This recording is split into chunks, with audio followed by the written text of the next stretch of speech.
মওলা রে, আমি বান্দার 24টা ঘন্টার প্রত্যেক সেকেন্ডে তোমার রহমতের দরকার, আর সেই রহমতের তালাশ আপনি করছেন। আল্লাহুম্মা আফতাহলি আবওয়াবা রাহমাতিকা। সুবহান। এবার আপনি ঢুকে গেলেন, আপনি ঢুকে গেলেন কোথায়? রহমতের চাদরে। ছিলেন অশান্তির জগতে, বুঝতেছেন তো? ঢুকে গেলেন রহমতের চাদরে। এবার আমি আপনাদেরকে প্রশ্ন করে আপনারা আমাকে উত্তর দেন। ব্যবসা কি ভিতরে না বাইরে?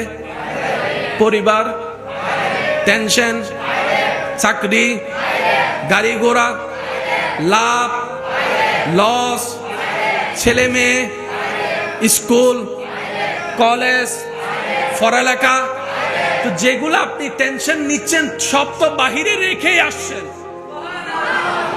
আপনি তো পুরো খালি। যা আপনাকে নামাজে শয়তানে ভাবায় সব তো দরজার বাইরে। আপনি তো আসার সময় ভিতরে কিছু আনেন নাই, তো টেনশন করছেন কেন? আজকে থেকে মাথায় রাখবেন, যখনই এই টেনশনগুলো আসবে, চিন্তা আসবে, আপনি মনকে বলবেন সব বাইরে রেখে আসছি। আমি খালি, আমি খালি, আমি খালি, আমি খালি। আমি কোটিপতি জগতের কাছে ওই সীমানার বাইরে, এখন আমি খালি, আমি এখন ভিক্ষুক। জগৎ জিজ্ঞেস করবে, আপনার তো দুনিয়াতে মান সম্মানে মাথা উঁচু করে বাঁচার জন্য যা দরকার সবই আছে, আপনি আবার খালি হলেন কেন? তখন আশেক উত্তর দেয়, এই জগতে এইখানে রবের দরবারে খালি হয়ে যে আসতে পারে, সে রহমত ভর্তি করে বাহিরে যে রাজত্ব করতে পারে। আল্লাহ তাআলা আমাদেরকে একটু বুঝার তৌফিক দান করুন। এবার সব শেষ, এবার হবেন বাহির। কোন পা? এতটুক কথা যারা বুঝতে পেরেছে তারা একবার বলি আলহামদুলিল্লাহ। এখন আমরা সবাই বের হব, বের হওয়ার সময় কোন পা? এবার বলছি কি, আল্লাহুম্মা ইন্নী আসআলুকা মিন ফাদলিকা। মসজিদের আদব সবচেয়ে বেশি, কারণ ঘরটা কার? এখানে এক একটা সেকেন্ডে কোটি বছরের ইবাদতও আছে, আবার একটু 19-20 হলে 40 বছরের ইবাদত ক্যান্সেল হয়েও যেতে পারে। খুব সেন্সিটিভ এটা। 5000 ভোল্টে তার চাইতেও মারাত্মক। তারের মধ্যে দেখেন না, বিভিন্ন বড় ফ্যাক্টরিতে তার দেয়, এখানে আবার কভারও দেয়, কাছেও যেতে দেয় না মানুষ। দূর থেকে মানুষ কি করে? টানে। নিরিবিলির সাথে আমরা একটু শোনার চেষ্টা করব। আল্লাহ আমাদেরকে তৌফিক দান করুক। দিলের কান দিয়ে শোনার বুঝার আল্লাহ তৌফিক দান করুক। যখন বের হচ্ছি অশান্তির জগতে, দুনিয়ার জগতে, তখন আল্লাহ তাআলাকে আমরা বলছি, আল্লাহুম্মা, ও আমার আল্লাহ, ইন্নী আসআলুকা মিন ফাদলিকা। মওলা গো, দুনিয়াতে যে সমস্ত সমস্যার সম্মুখীন হয়ে আমাকে বাঁচতে হবে, সারভাইভ করতে হবে, আল্লাহ এখানে তোমার ফদল ছাড়া আমি টিকতেও পারবো না, থাকতেও পারবো না, বাঁচতেও পারবো না। আল্লাহ গো, আমি তো বাহিরের চোখ দিয়ে নিজের অনেক বন্ধুকে দেখি, ভিতরটা তো আর আমি দেখি না। আমি বিশ্বাস করে তাকে 2 লাখ টাকা দিয়েছিলাম ব্যবসার জন্য, সে যে আমার 2 লাখ টাকা মেরে খাবে সেটা তো আমি বুঝতে পারি নাই, পারবো না, কারণ তার অন্তর দেখার মতো চোখ আমার কাছে তো নাই। মওলা গো, আমার সেই সংসার টিকার জন্য তোমার ফদলের দরকার, ব্যবসা টিকার জন্য তোমার ফদলের দরকার। মওলা গো, চাষবাস করার জন্য তোমার ফদলের দরকার, আমার প্রবাসী জীবনকে সার্থক করার জন্য তোমার ফদলের দরকার, স্পেশাল দয়ার দরকার। মওলা, আমি এখন শান্তির জগৎ থেকে অশান্তির জগতে পা দিচ্ছি, অশান্তির জগতে পা দিচ্ছি। মওলা গো, তোমার ফদল ছাড়া টিকা সম্ভব না। এবার বান্দা বলে, আল্লাহুম্মা ইন্নী আসআলুকা মিন ফাদলিকা। আল্লাহ, তোমার ফদল চাই, তোমার স্পেশাল দয়া চাই, যে দয়া আমার কাছে থাকলে পৃথিবীর সমস্ত কিছুকে আমি ঈমান এবং ইজ্জতের সাথে মোকাবেলা করে টিকে থাকতে পারবো। বলেন সুবহানাল্লাহ। দোনোটাই ইসলামে আছে না নাই? একটু আওয়াজ দেন। নিনাই নেওয়ার মতো দোষ আল্লাহর, দোষ আল্লাহর, দোষ নবীর, দোষ কোরআনের, দোষ ইসলামের। আওয়াজটা দেন, দোষটা কাদের? আওয়াজ ছোট হয়ে গেছে, হবে না, আরো জোরে বলেন। দোষ কাদের? নেওয়ার মতো নিতে জানি নাই, দোষ কাদের? মানার মতো মানতে জানি নাই, দোষ কাদের? সমস্ত অঘটনের পিছনে আমার দোষে আপনি দায়ী, আপনার দোষে আমি দায়ী। আমি কি বুঝাতে পারছি কথা? আচ্ছা, কষ্ট হচ্ছে না তো আপনাদের? বাঁচার জন্য গাছের দরকার আছে না? আপনি আপনার উঠানের গাছ কাটে ফেলতেছেন, আপনার এলাকা, আপনার জায়গা, আপনি কাটতে পারেন, কিন্তু সে গাছ কাটার প্রভাবটা কিন্তু সারা বিশ্বে পড়তেছে। কথা বলেন। নদীগুলা নষ্ট করছে কারা? নদী নষ্ট করছে কারা? খাল নষ্ট করছি কারা? নালা নষ্ট করছি কারা? ড্রেন বন্ধ করছি কারা? গাছ কাটছি কারা? ধোঁয়া ধোঁয়া পুরা আকাশ ছায়া ফেলছি কারা? অনিয়মে চলছি কারা? আল্লাহ আমাদের পৃথিবীকে আমাদের বসবাসযোগ্য করে দিয়েছেন। সেই পৃথিবীর সমস্ত নাটবল্টুতে জামিলা করছি আমি, আপনি, আমরা সবাই। দোষকার? বলেন দোষকার? আগে বাংলাদেশের ঋতু ছিল কয়টা? এখন 6 ঋতু। বলেন না আরো জোরে। এই ঋতু না থাকার পিছনেও আমরা দায়ী। আজকে থেকে 40, 50, 60 বছর আগে এত রোগ ছিল না, এখন যত রোগ আছে। আগে মানুষ মারা যেত মোটামুটি দাড়ি টাড়ি পাকলে, আমার মুরব্বীরা বলবে, আগে মানুষ মারা যেত মোটামুটি দাড়ি টাড়ি পাকলে, দাঁত টাত পড়ে গেলে, শরীর আর না চললে সকারাত চলতো। সকারাত চলাকালীন সবাই গিয়ে মুরব্বীরা একটু বলেন কি দিত? দোয়া দৌড় পড়তো, পানি দিত। এই সময়টা থাকতো, সবার চোখের সামনে মানুষ মারা যেত। এখন সেই সুযোগটা হয় না। এখন যুবক, কচি কাঁচা যুবকরাই মারা যাচ্ছে। দাদা রয়ে গেছে, নাতি কবরে শুয়ে গেছে। দোষকার? জোরে বলেন দোষকার? আরো জোরে বলেন দোষকার? দিন দিন রোগ কমতেছে না বাড়তেছে?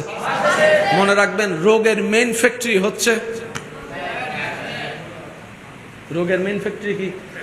সেজন্য রোগের চিকিৎসার জন্য যখনই আমরা ডাক্তারের কাছে যাই, ডাক্তার যতই ওষুধ দেয় না কেন, কিছু খানা বাঁচা দেয়। ও ডাক্তার, রোগ তো আমার শরীরে, খানা কেন বাঁচা?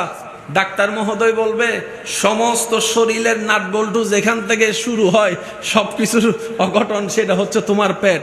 তোমার পেটকে যদি তুমি নিয়ন্ত্রণ করতে না পারো, তোমার শরীরের কন্ডিশন ঠিক থাকবে না। সেজন্য অনেক সময় দেখবেন ওষুধ খাওয়ার পরও কাজ হয় না। কারণ কি? শরীরকে মেজারমেন্ট করার জন্য কয়েকটা জিনিসের দরকার। এটা কুদরতিভাবে, যেমন একটা সুন্দর ঘুমের দরকার, নিয়মতান্ত্রিক একটা ঘুমের দরকার, ঠিক তেমনি ভাবে একটা পরিশ্রম ব্যায়ামের দরকার, শরীর থেকে ঘাম জড়ানোর দরকার। 3 নম্বর, পেটের মধ্যে সুস্বাস্থ্যকর খাবার দরকার, যেটা লিমিটেশন থাকা দরকার। আপনি যদি যে কোনো ডাক্তারের কাছে গিয়ে জীবন সুন্দর, স্বাস্থ্য সুন্দর রাখার জন্য পরামর্শ চান, ওনার থেকে পরামর্শটা নিয়ে ইসলামকে প্রশ্ন করেন, দেখবেন ইসলামের দেওয়া পরামর্শটাই ডাক্তারের সাথে হুবহু মিল আছে। আমি কষ্ট দিয়ে দিচ্ছি আপনাদেরকে। ডাক্তারের কাছে গেলে ডাক্তারে বলে যে ভাত খাও না পানি খাও। হতানু বুঝের ফানলার।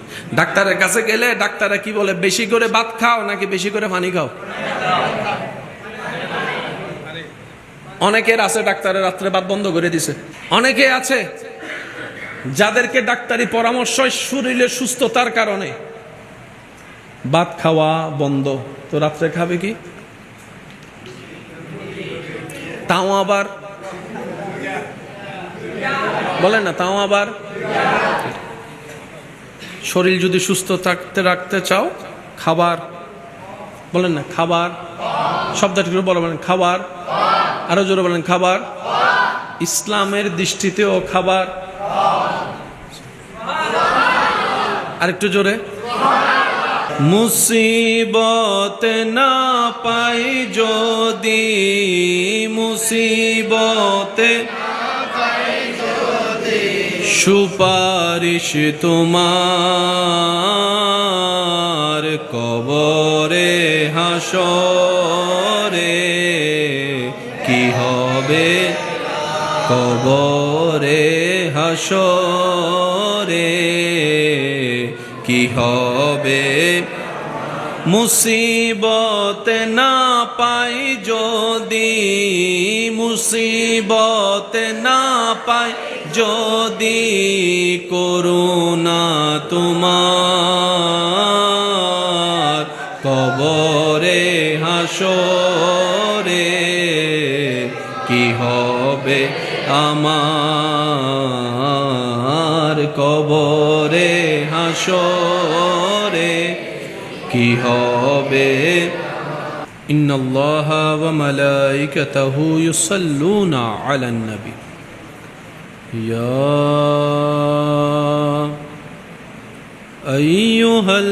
আইয়ুহাল্লাযীনা আমানু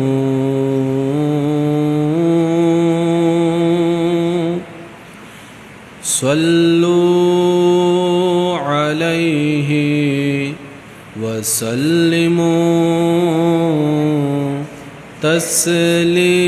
তসলিমা সাল্লাল্লাহু আলা সাইয়্যিদিনা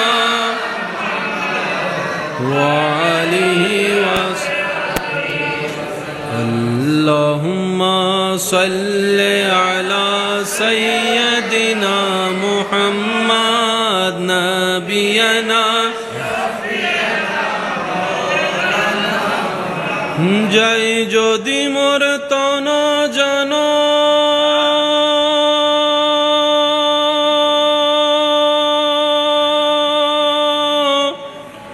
এতে নাই মোর ভাবনা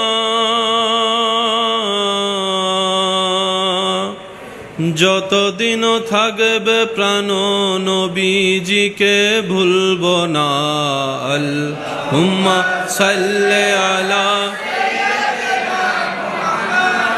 নবিয়ানা শাফিয়ানা দরুদ পড়ো দরুদ পড়ো নবীর দরুদ ছাইড়ো না দরুদ সালাম না পড়িলে ঈমান তাজা হইবে না আল্লাহুম্মা সাল্লি আলা নবিয়ানা শাফিয়ানা আল্লাহু আল্লাহু আল্লাহু আল্লাহ আল্লাহু আল্লাহু আল্লাহু আল্লাহ কি আওয়াজে সবাই আল্লাহু আল্লাহু আল্লাহু আল্লাহ আল্লাহু আল্লাহু الصبح بدا من طلعته والليل جامع وفراته الله الله الله الله الله هو الله الله كنز الكرام مولى النعم هادي الأمم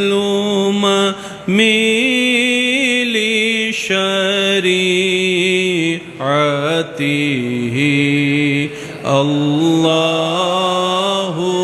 الله الله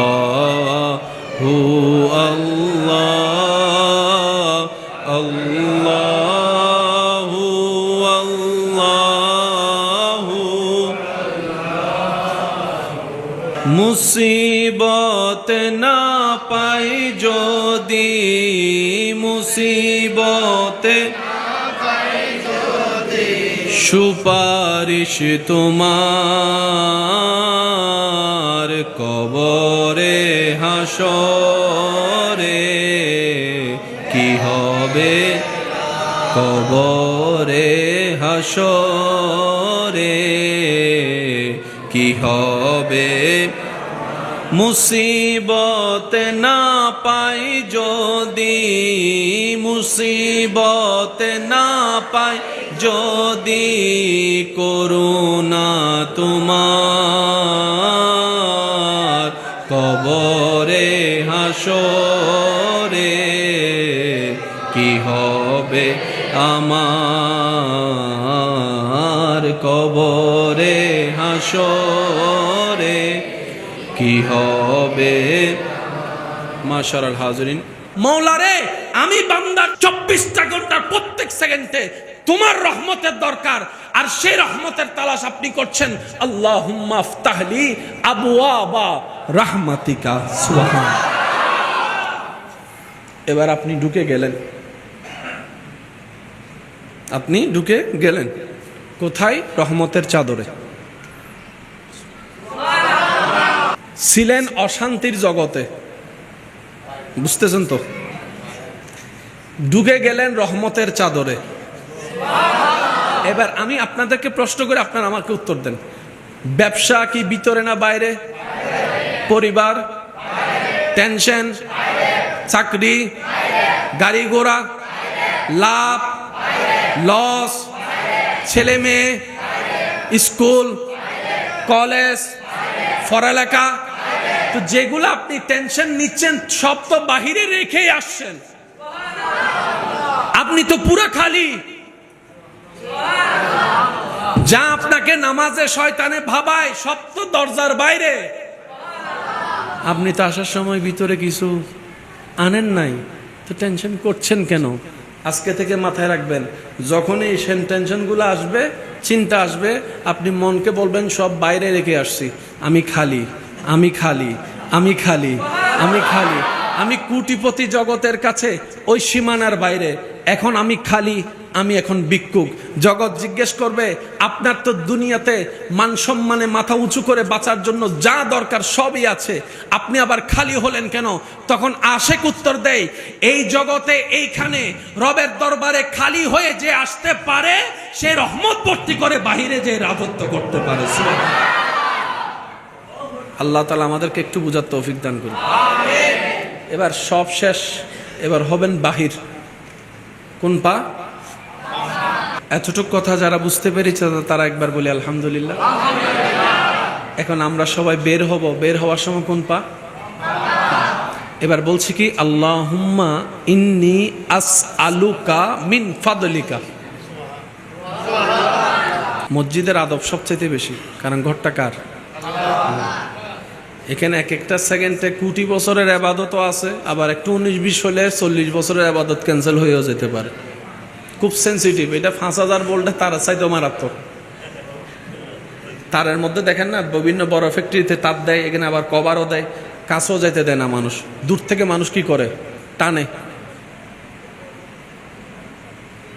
নিরিবিলির সাথে আমরা একটু শোনার চেষ্টা করব আল্লাহ আমাদেরকে তৌফিক দান করুক আমিন দিলের কান দিয়ে শোনার বুঝার আল্লাহ তৌফিক দান করুন আমিন যখন বের হচ্ছি অশান্তির জগতে দুনিয়ার জগতে তখন আল্লাহ তাআলাকে আমরা বলছি আল্লাহুম্মা ও আমার আল্লাহ ইন্নী আসআলুকা মিন ফাদলিকা মওলা গো দুনিয়াতে যে সমস্ত সমস্যার সম্মুখীন হয়ে আমাকে বাঁচতে হবে সারভাইভ করতে হবে আল্লাহ এখানে তোমার ফদল ছাড়া আমি টিকতেও পারবো না থাকতেও পারবো না বাঁচতেও পারবো না আল্লাহ গো আমি তো বাহিরের চোখ দিয়ে নিজের অনেক বন্ধুকে দেখি ভিতরটা তো আর আমি দেখি না আমি বিশ্বাস করে তাকে 2 লাখ টাকা দিয়েছিলাম ব্যবসার জন্য সে যে আমার 2 লাখ টাকা মেরে খাবে সেটা তো আমি বুঝতে পারি নাই পারবো না কারণ তার অন্তর দেখার মতো চোখ আমার কাছে তো নাই মওলা গো আমার সেই সংসার টিকার জন্য তোমার ফদলের দরকার ব্যবসা টিকার জন্য তোমার ফদলের দরকার মওলা গো চাষবাস করার জন্য তোমার ফদলের দরকার আমার প্রবাসী জীবনকে সার্থক করার জন্য তোমার ফদলের দরকার স্পেশাল দয়ার দরকার মওলা আমি এখন শান্তির জগৎ থেকে অশান্তির জগতে পা দিচ্ছি, অশান্তির জগতে পা দিচ্ছি। মওলা গো, তোমার ফজল ছাড়া টিকা সম্ভব না। এবার বান্দা বলে আল্লাহুম্মা ইন্নী আসআলুকা মিন ফাদলিকা, আল্লাহ তোমার ফজল চাই, তোমার স্পেশাল দয়া চাই, যে দয়া আমার কাছে থাকলে পৃথিবীর সমস্ত কিছুকে আমি ঈমান এবং ইজ্জতের সাথে মোকাবেলা করে টিকে থাকতে পারবো। বলেন সুবহানাল্লাহ। দোনোটাই ইসলামে আছে না নাই? একটু আওয়াজ দেন। নির্ণয় নেওয়ার মতো দোষ আল্লাহর, দোষ আল্লাহর, দোষ নবীর, দোষ কোরআনের, দোষ ইসলামের। আওয়াজটা দেন, দোষটা কাদের? আওয়াজ ছোট হয়ে গেছে, হবে না, আরো জোরে বলেন। দোষ কাদের? নেওয়ার মতো নিতে জানি নাই, দোষ কাদের? মানার মতো মানতে জানি নাই, দোষ কাদের?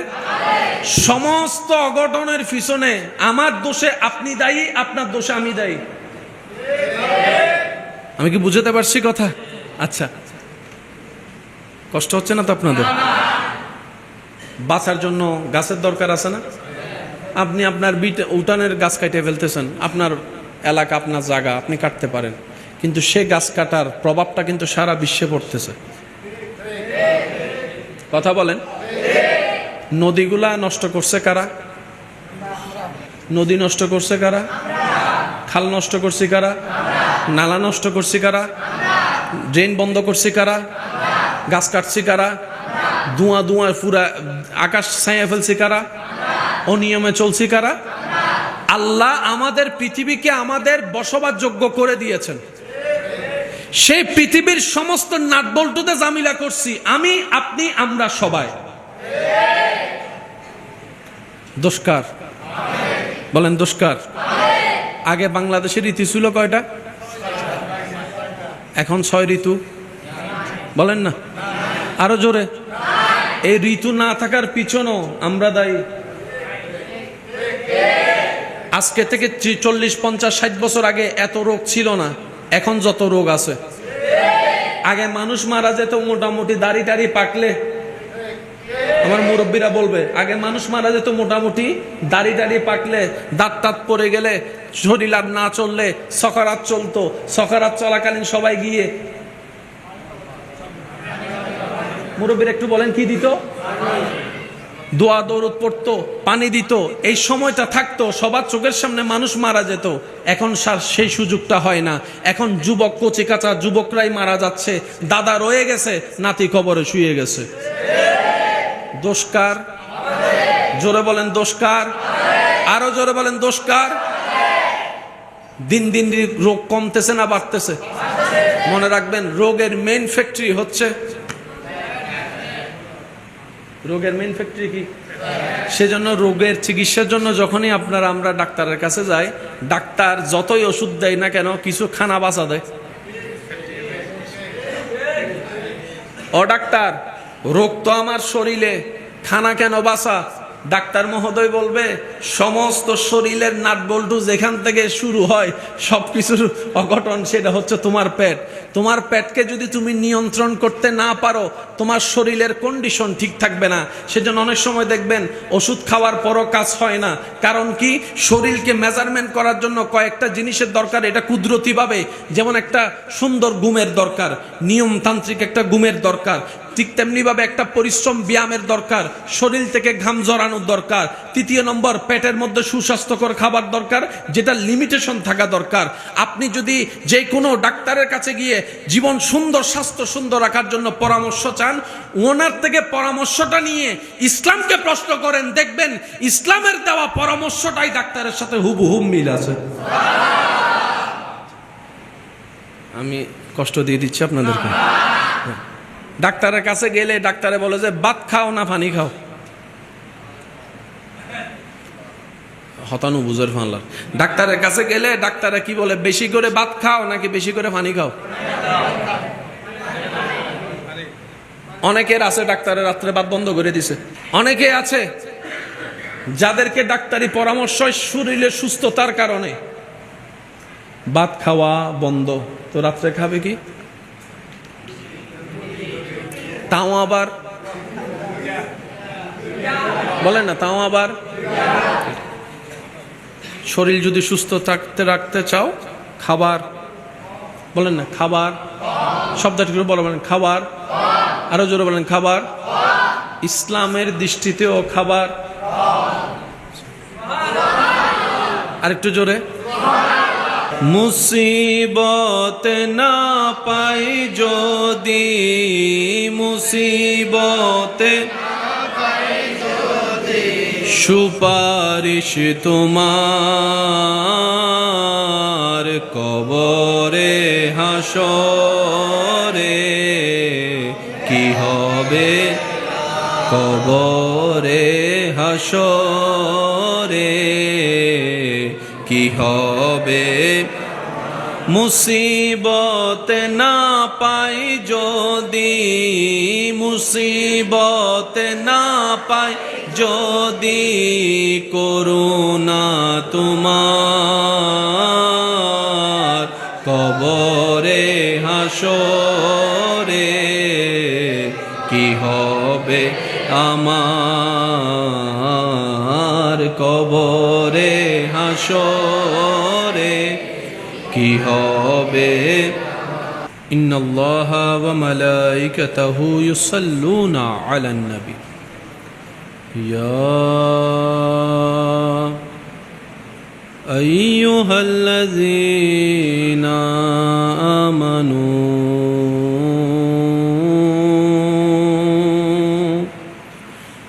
সাল্লু আলাইহি وسلموا تسليما صلى الله على سيدنا وآله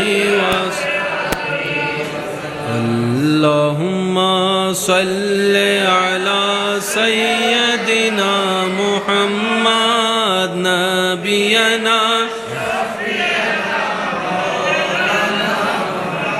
যাই যদি মোর তন জন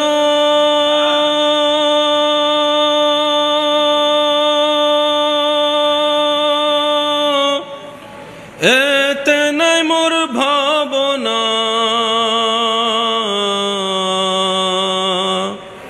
যতদিন থাকবে প্রাণ নবীজিকে ভুলব না। আল্লাহুম্মা সাল্লি আলা নবিয়ানা শাফিয়ানা, দরুদ পড়ো, দরুদ পড়ো, নবীর দরুদ ছাইড়ো না। দরুদ সালাম না পড়িলে ইমান তাজা হইবে না। আল্লাহুম্মা সাল্লি আলা নবিয়ানা শাফিয়ানা আল্লাহু আল্লাহু আল্লাহু আল্লাহ আল্লাহু আল্লাহু আল্লাহু আল্লাহ। কি আওয়াজে সবাই আল্লাহু আল্লাহু আল্লাহু আল্লাহ আল্লাহু আল্লাহু। الصبح بدا من طلعته والليل جامع وفراته الله الله الله الله الله هو الله الله কনজুল কারামি মৌলান নিআমি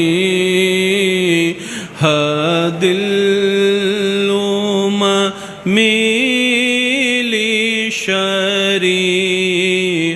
শরীআতিহি আল্লাহু আল্লাহু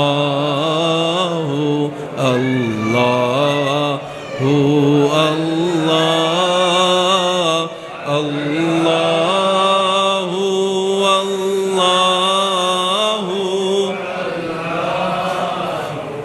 মুসিবত না পাই যদি মুসিবত সুপারিশ তোমার কবরে হাসরে কি হবে কবরে হাসরে কি হবে মুসিবত না পাই যদি মুসিবত না পাই যদি করুণা তোমার কবরে হাসরে কি হবে আমার কবরে হাসরে কি হবে মাশাআল্লাহ হাজিরিন।